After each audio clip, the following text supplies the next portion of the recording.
Hey y'all. So this is gonna be a little strong.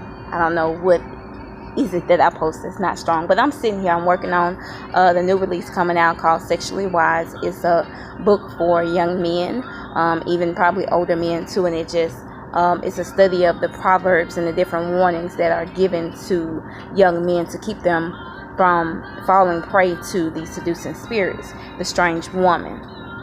And so I'm reading this scripture and I'm thinking it hit me, and I had to share it. It hit me. And I had to look in the mirror, and this is my challenge to you as women, to look in the mirror, because we're in this particular scripture study right here is coming from Proverbs 7.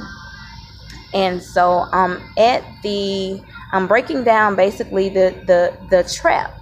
And I had to think about it. Like, what really it hit me, it's like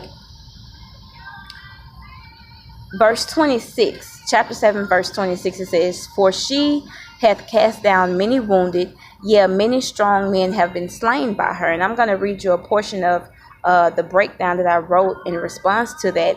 It says, "When I first read this passage, I had to read it several times over. Why? Because I was raised somewhat to believe that a man that commits adultery or is a womanizer is simply weak, or that's just how they are. Like, it was either they were too weak, or, as long as they're doing everything else is fine if they cheat. And I used to think, like, well, if I can be faithful, why can't a man be faithful? And then I read this scripture. It says, "Many strong men have been slain by her."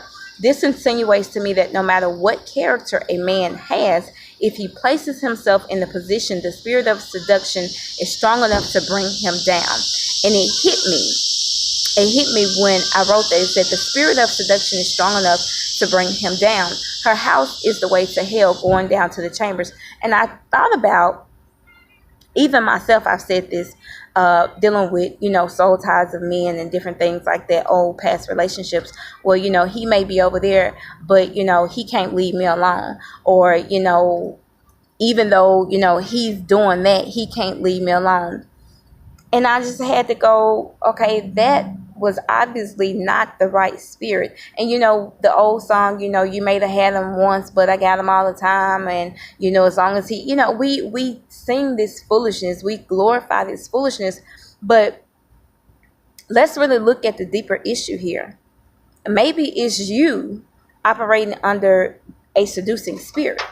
Maybe it's not that he loves you so much. Maybe it's not that he even wants you. Maybe it's the fact that you putting it down and you're enticing him so much so to where, no, he can't. He can't, because it's a spiritual tie there with that seducing spirit. And because he's already out of the will and the realm of God in obedience, being disobedient, I'm sorry. It has nothing to do with the video, but that's more than likely why, baby, he can't leave you alone. It's not that you're so good. It's not that, he loves you so much. If the only thing he's getting from you is sex and, some pillow talk, and, he's not building with you. He's not trying to build nothing with you. He's not, going to church with you. He's not, having family dinners with you. He ain't doing none of that. But you want to brag about how he can't leave you alone. You're operating under a seducing spirit.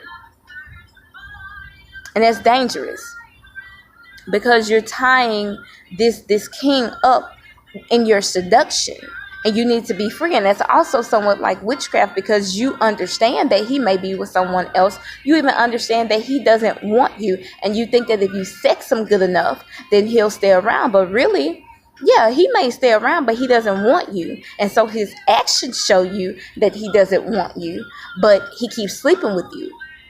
It's a seducing spirit that you have. That's all I got, y'all. All right. Zoe D Speaks. I'm out.